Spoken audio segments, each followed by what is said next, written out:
to Bound by Books, a podcast of 5 authors across the genres talking about the one thing we're all bound by, books. Hello, welcome. I am Sherry Hayes, and I am joined today by Marianne Maria. Hi, Marianne. Hi, Sherry. How are you today? Oh, I'm not doing too bad. The sun is shining here. That's always a good, positive thing in January in Ohio. You never know. We are like the overcast capital of the world sometimes, I think. Yeah, I'm just looking out the windows of my office right now, and there's patches of blue and some sun shining. So, but it's bitterly cold. It's bitterly cold. Yes, so it is here too. The wind is blowing, and it's you step outside and you're like, oh, can I go back yeah, in? even the dog doesn't want to go out. That's so you know it's Okay, cold when the dog doesn't yeah, want to go out. yeah, it's pretty bad when they got fur and they still don't want to go outside. That's a bad thing. Yeah. Oh, okay. Well, today we decided we were going to talk today about KU versus Wide. And Marianne and I are really good people to talk about this because all of Marianne's books, correct, are in KU. Most of them, yeah. Most of them. And all of my books are Wide. And I have been Wide my entire writing career. And Marianne, what about you? Have you been in KU for? No, when I was with the small press, my books were Wide, but then when that press went under and I got my rights back in 2013 and became an indie in 2014, I was trying to take advantage of the the newfangled thing they gave us whippersnappers, which was Kindle Unlimited. Right. So now back when you got into Kindle Unlimited, was that KU 1.0 or KU 2.0? Because they did switch it from, yeah, I missed the the bandwagon with KU 1.0, which I shouldn't have, because I know plenty of authors that were on it that made so much money because it was, if somebody downloaded a book, you got the royalties as if it was a sale. And then in somewhere around between 2013 and 2014 is when they changed it to page reads. And it really depends on how well, how, if you advertise and so forth. If you don't, it sucks the big one, and not in a good way. So yeah, I was gonna say I had considered dipping my toe into KU back when it was KU 1.0, and I was really seriously thinking about doing it, and then they announced that they were changing it.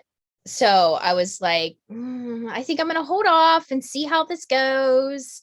And I was very glad that I didn't, because it was a lot different than well, this topic, what we're talking about right now, actually harkens back to when you and I did the podcast for I wish I knew then what I know now, the 7 things I wish I could tell my younger author self. And one of those was to not just follow blithely what people say that you think know what they're talking about, do your own research. And that was where I made one of my biggest mistakes as an author.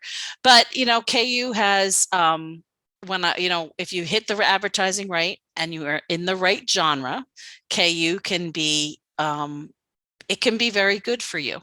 It depends. See, now you write contemporary romance and erotic romance.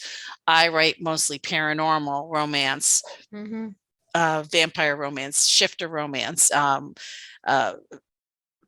fiction, and paranormal women's fiction, as well as some YA stuff. And most of that stuff, especially the paranormal, does anything fantasy, does amazingly in KU, because the people who read my kind of stories, they like to binge. And especially if you have more than one book out, if you have a series, they will download them one right after the other and read them. The question is if you're putting out something new, it could languish if it's just 1 or 2 books. It's when you have a series of books, if you have 3 or more, 4 or more, 5 or more, 8 or more, that's when they absolutely love it, because then they'll just read one right after the other.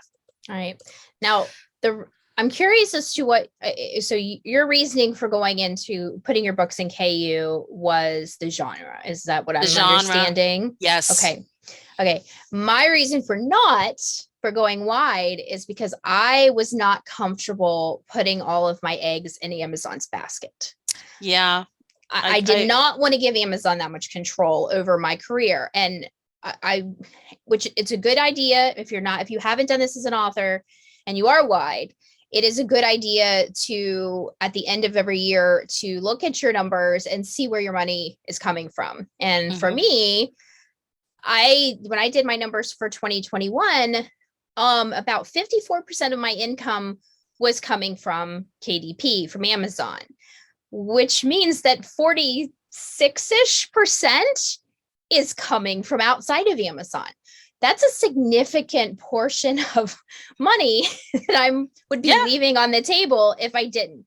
But yeah, my main reason was not honestly the monetary on the surface. It was I don't fully trust Amazon with my career. Like, I do not want to give them that much control over my money, because if perfect example was, there were quite a few authors here just recently where Amazon shut down their accounts. You're talking about Ruby Dixon?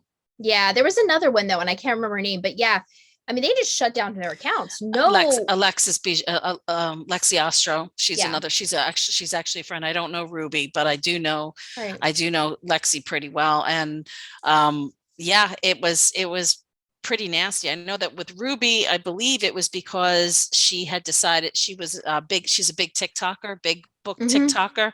And because she was advertising her books on TikTok and talking about them, she had a lot of books of hers that were pirated and being given away for free on pirating sites. And of course, Amazon's bots did their spider crawl across the internet and found them offer for free, and they shut down her account.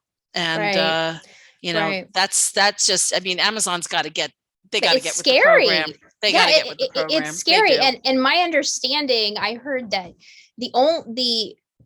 she luckily was able to get it addressed after a few days, but only because she's Ruby Dixon. Well, that's why. Well, yeah, her, but it was actually there was a bunch of tweets going out, and of course they were tagging Amazon in these tweets, readers and authors complaining about what was going on.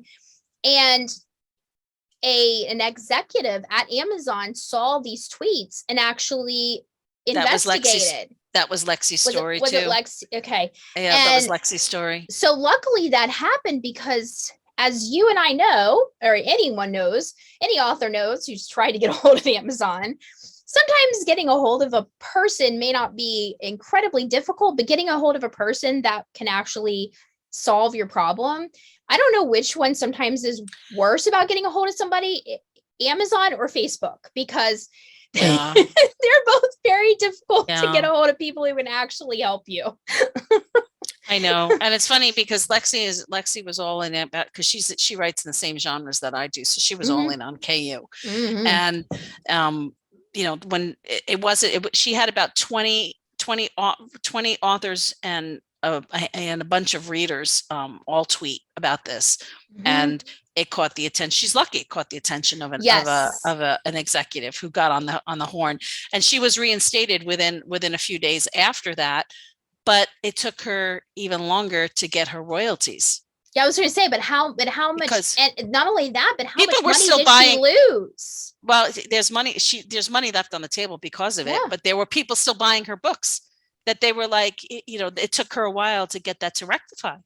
Yeah. So it's a very catch-22 situation. You don't want to bite the hand that feeds you, because unfortunately KU is a big deal for me. The subscription program, you hit it right, especially when I've got my advertising cooking along.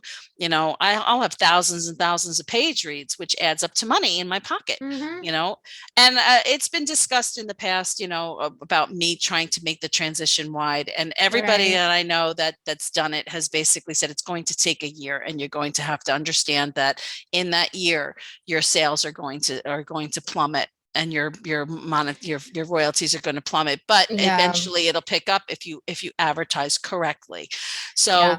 and the operative word there is correctly, which is still something I'm researching, trying to do for 2022 to make up Yeah, my mind what I'm I going to will do. say that one of the upsides for KU versus being wide, and something that if you do choose to go wide is something you need to be aware of, is it is a lot easier to be in KU than it is to be in wide, because there is a lot more balancing. You have a lot more retailers to monitor, to balance.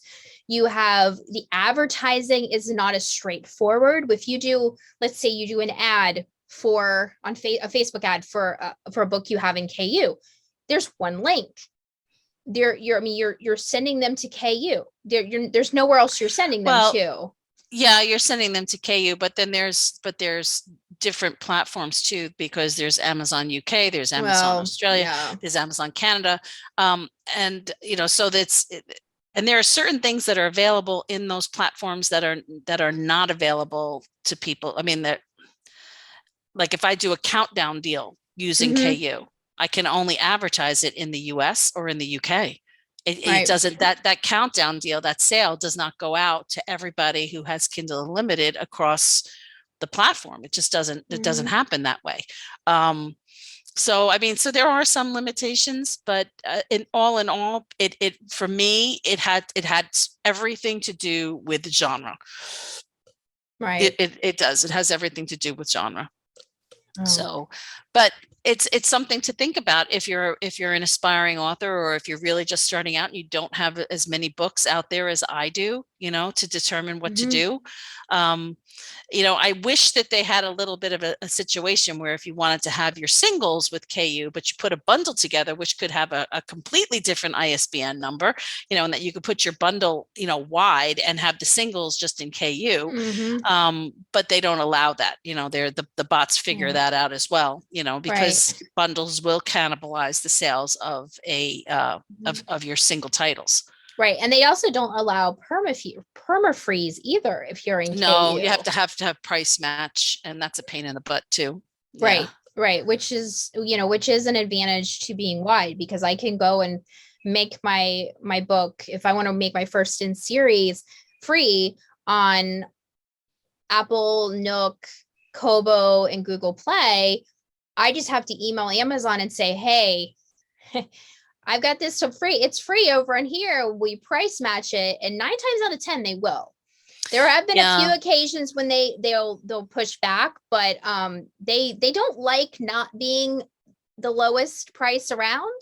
And as an author, that does work to your advantage because you can. And I will say that as far as being wide goes, first in series free is a big marketing tool. It's that way when you're in KU too. Because people who are in KU, even though they download the book, a lot of times there are people who will download a first in series that's free, and then they'll go to KU to download all the other ones, if they have the subscription. But the other thing because I do have some books that are wide. I have the books that I've written in the Magic and Mayhem series with Robin Peterman. I have 2, and there'll be a 3rd one that's coming out in June.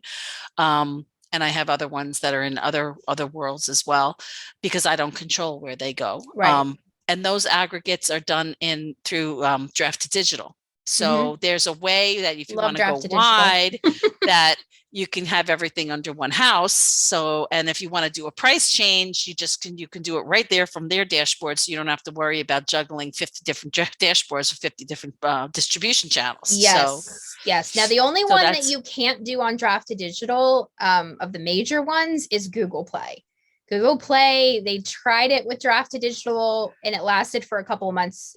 Google Play just, I think, likes they to don't have play nice. They don't play nice. Google Play doesn't play. Their dashboard is the hardest dashboard to navigate. Every other dashboard, I will say Apple's not the easiest to navigate either. But Google Play, there's so many things going on. It's so busy. And you go in there and you're like, you're not sure where you're supposed to be clicking. Like, am I supposed to put something here? Or is that okay to leave that and move on? And I mean, until you've done it a few times for a few books and you get used to their layout, it does get a little bit easier, but it's definitely a lot. I mean, it's way, way harder than Amazon's KDP dashboard. Way Yeah, see, harder. I have a couple of publishing, I guess, newbie projects that I'm going to be working on this year in 2022, like, developing the Marianne Danbury, pen name.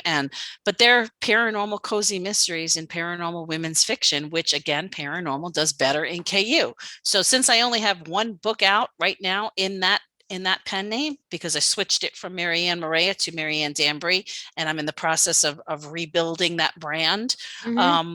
It's right now is the time for me to do it. Well, while we're kind of talking a little bit about your setting yourself up, I will say one of the things I found out, I realized that I was news to me, because I didn't think about it when I was a new author, or even really for a long time, was that if your books are in KU, you cannot put your ebooks in libraries. Your libraries do not have access to your ebooks if you are in KU. True. Yeah, I suppose that's because true. I never thought of that. Yeah, like I said, I hadn't either until I was listening to another podcast. They were interviewing Erin Wright, who is I believe she writes only sweet romances. The only book I've read from her was a sweet romance. And and yeah, she was saying that one of her, not only did she not want to put all her eggs in one basket either with Amazon, but she also wanted to be able to reach as many readers as possible. And that included readers that use libraries, use public libraries. And being in Amazon did not allow, exclusive to Amazon did not allow her to do that. Right. Although I have heard rumors that Amazon's starting to warm to that a little bit more. And I think it's because of the competition, because they are finally kind of getting some pressure from readers and authors that, because I'm guessing they were maybe reluctant to give up that, what they probably assumed was like they would lose the money if readers were going to the library to get their books, they maybe wouldn't buy them from Amazon. But I know plenty of readers who will read ebooks and then they go and buy the paperback. Yeah, I've had that happen to me. I've had that happen with a couple of readers of my own who said that they love the ebook so much and they don't normally go and buy the paperback, but they did with Jeepers Reapers. So I mean, at least that's my most recent. So I'm sure it's happened with all my other books as well too. But it's become a conundrum on whether or not to stay, because like I told you, where I am at this point right now is this is the time for me to do it if I decide I want to go on. Right. And I don't know, the answer I think will come with research on whether or not I research exactly what the titles and the genres and the titles that are doing well wide in terms of the ones that are similar to mine, and which ones are doing well in KU, and is it consistent in KU with books that are put out every 2 or 3 months, or is it only for people who are rapid releasing? Yeah, for those of you out there who don't know what rapid releasing is putting out a book every 4 or 5 weeks, and 6 weeks max, to putting it out. Some people even do it every 3 weeks. They're releasing something new.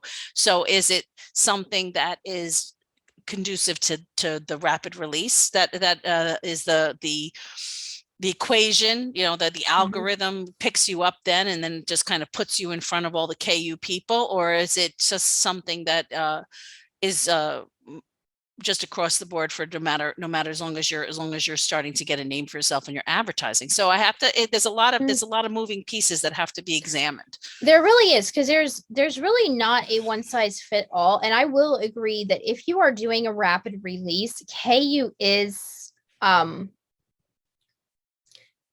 KU becomes more appealing. We'll say that, because they do tend, it does tend to lend itself more to that rapid release format than, whereas wide is a little more and again, I think it's because wide also encompasses the traditional publishers, Mhm.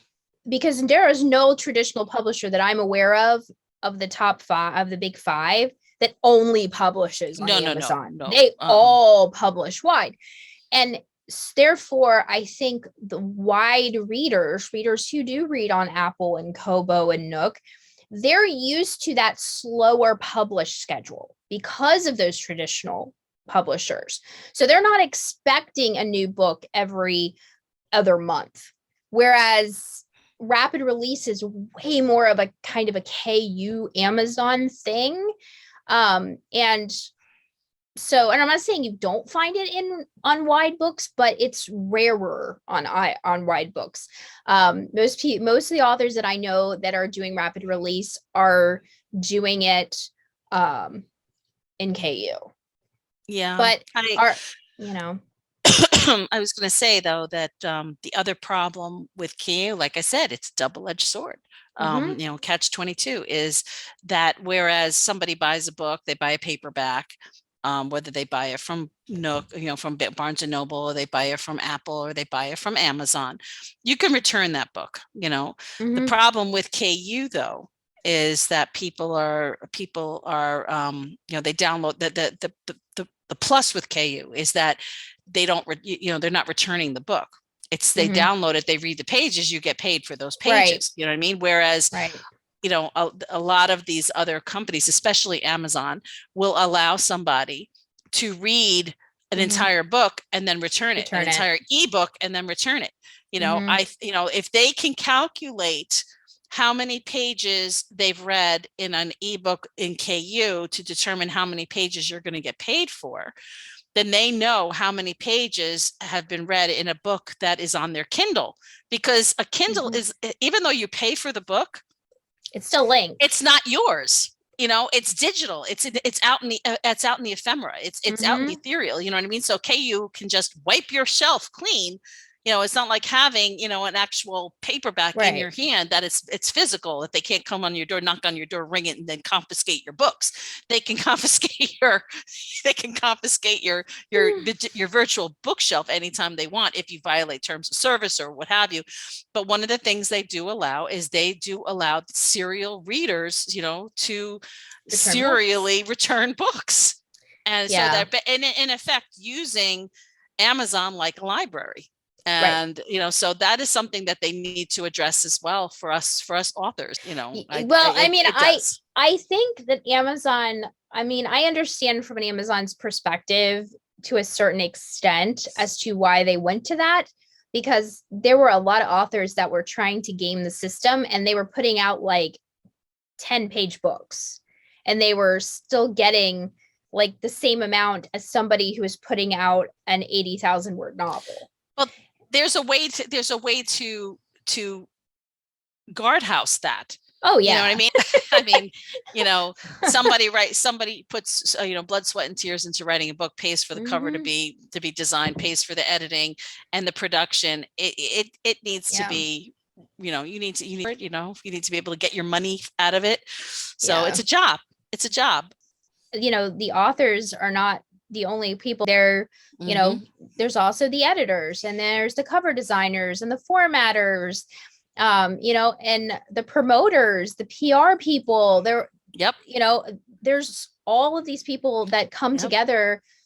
The advertising engines that we feed. Right. So right. I guess is a different business model for everybody. And this one just does not put authors on the same par with everybody else that's producing goods and services. Right, so right. And that's something that I have a problem with. Yeah, like I said, I think from a kind of to wrap this into a kind of a neat little ball here. If you're wanting something that's straightforward and pretty low maintenance, where you can kind of upload it and kind of hands off for the most part. I mean, you still do your advertising and stuff, but you have a little more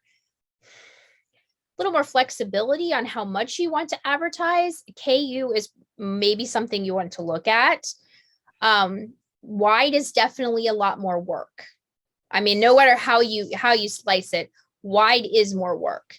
But the potential rewards and access to additional readers is there as well, because I do know some authors and some readers who do refuse to buy from Amazon for some of the reasons that you said, for, just principled reasons. I mean, we all have our, morals and values and principles and things that we, say, there's a line in the sand and I'm not going to cross it. And there are some that are, I will not buy from Amazon. And that's their prerogative, and that, that's what they chose to do. But if you do choose to only be on Amazon, be exclusive to Amazon, you need to understand that that is you're basically ignoring that part of the market and only focusing on KU readers. But that's something in the marketing phase that you need to address as well, because marketing to KU readers is different than marketing to wide readers. It is. I mean, they're looking for different things. I mean, they are looking, I mean, the whole ads that say read for free on KU. It's not really free. That's a misnomer there, because it's not free. But you see it all the time. They're paying $9.99 a month to be able to download 10 books. So they're basically, that's, yeah. And I think they're trying to up the amount of books that you can download. I think I heard they're trying to up it to 20. I think they were trying to double it, because I guess they were getting like complaints, because there are quite a few KU series now that are like 18, 20, 30 books long.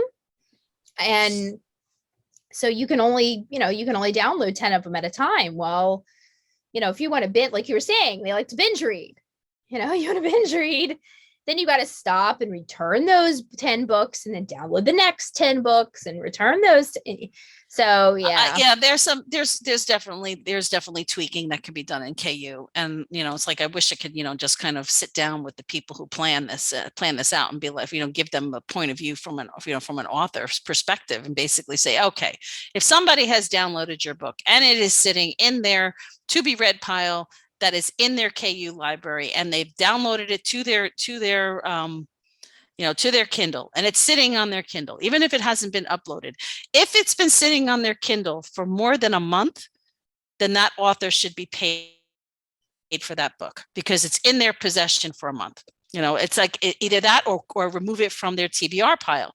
You know what I mean? If they have not uploaded and read it, or at least read half of it within a month, then it should be removed, from it, because at that point in time, it's just languishing there. It's just languishing, so they can always download it again. You know what I mean? It's just that if it's been sitting there for a month, either remove it or pay the author what the author is worth. So you're thinking you would like to see KU evolve into kind of more like a library. No, I not so much like I guess it could. I guess yes and no. Like a library. I mean, you're only allowed to have the book for 3 weeks when you take a book out of a library, and then you incur penalties. You can always go into the library and retake it out, provided somebody hasn't gone and reserved that book. For when you return it, you can always take it out again. You can always re-up it. Whatever the terminology is. Right. I think what I would like is for KU, for Amazon, to kind of take what was good for, in terms of from an author's perspective, what was good about KU 1.0, and what is, and try and incorporate some of that into KU, into a new version of KU 3.0, where it benefits everybody. You know what I mean? Where an author is paid what they're worth, as opposed to just, having books languish in somebody's Kindle for, for months, sometimes even years, because especially when you're giving away a book when they're downloading a book, and the book is on their Kindle for like a year or 2 years or 3 years, that they forget they even have it in their library. At that point, the author should be paid something for it. They should. Yeah. I guess that's kind of the another advantage in my book as to, being wide, because although, again, you got the same kind of deal with the perma-free, because they could download my first in series that's free, and then just sit on it for theoretically ever and never go through the rest of the series. And I've never, I'm taking it, my permafreeze there as a loss leader, and I'm hoping that they read that book and then want to read more in the series, so I can make up make my money on on the rest of the series, because I'm not making anything on the first book. But you can't obviously control that. You have no idea. No, you can't. But you've made the conscious effort to put that book up for free. And I guess KU could turn around and say the same thing. Well, you've made the conscious effort to put it into KU. These are our rules. So you're playing by our rules. But the book is not free on Amazon. You know what I mean? If you put a book, to buy a book sometimes could be as, anywhere from 99 cents to $9.99 on KU. So if somebody downloads it, like if somebody downloads a bundle of mine at $9.99, and then that bundle sits on there, then they're I almost feel like it's that Amazon is holding that money hostage, because they only can read it. I'm only going to get paid if they read the book once. It's not as like if they oh my God, I forgot I read this 3 years ago, and then they read it again, that I'm going to get more page reads. No, it doesn't work that way. Right. Yeah, that's, you never. Yeah, because they don't allow you to get page reads twice, right? So if somebody rereads at least it. At least I'm 99.9% sure that that's the case, that you get paid for page reads once. Yeah, so, which is crazy, because somebody could literally go back and read it like 2-3 times if they love the book, but you're only getting that once. Well, it's the same thing if they bought it in ebook and they owned the ebook, they could read it as many times as they wanted. But they are buying it. It's a lot cheaper. They're not buying it. So you see what I'm saying? I understand that, but I'm just looking at it from a perspective of like, how much are they paying for that? How much is the author getting paid for that actual ebook? And, versus what they would get paid for if the person actually bought the ebook. And those two don't quite match up. So therefore I'm thinking, well, really, if the person reads it 3 times, they should get paid for 3 page reads, because 3 times the page reads. All I can say is, for people who are just starting out in this industry, aspiring authors, and even if somebody is an author that just has, maybe their first series out, think very, very carefully about where you want to stay. I mean, because genre is genre specific in terms of who does best in KU is a real thing. It is a real thing. Paranormal romance, urban fantasy, alien romance, and how quickly you publish. And how quickly you publish. Yep, how quickly you publish. These are all variables that will help you make up your mind.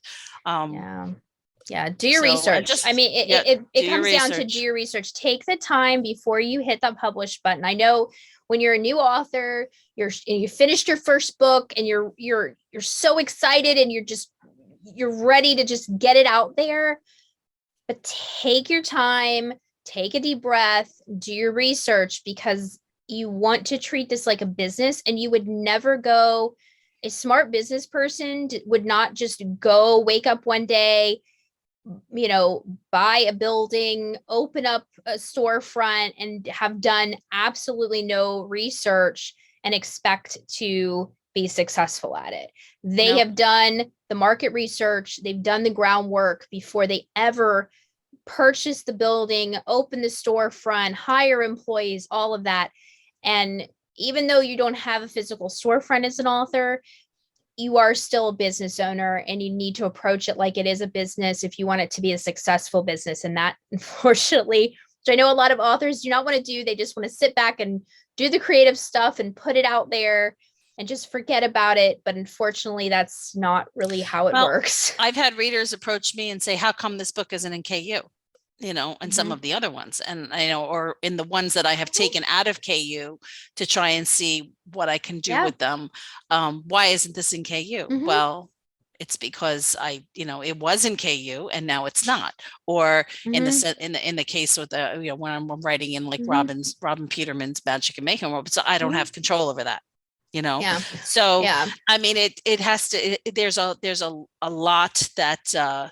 Lot of thought process that goes into it, and this is to be revisited again, because like I said, now that I'm going to be launching this new pen name, I don't know what I'm going to be doing. I have to, this is where, even though I have been an indie author since 2014, it is something where it's a never ending learning curve. To make your decisions on what you're going to do and how you're going to move your business forward. It is an ever-changing industry, and it's you have to constantly be learning and growing as an author and as a business person, because what worked even 3 years ago does not necessarily work today. So it really is a matter of constantly learning and growing. Well, I think that we pretty much wrapped things up very, very nicely. We talked a lot about the pros and cons of KU, and hopefully this helped some authors and aspiring authors out there who may be listening. And I hope you all will join us next week for another episode of Bound by Books. Bye. Bye-bye. Wait! Before you go, don't forget to like, comment, and subscribe, and check us out on our website, boundbybookspodcast.com.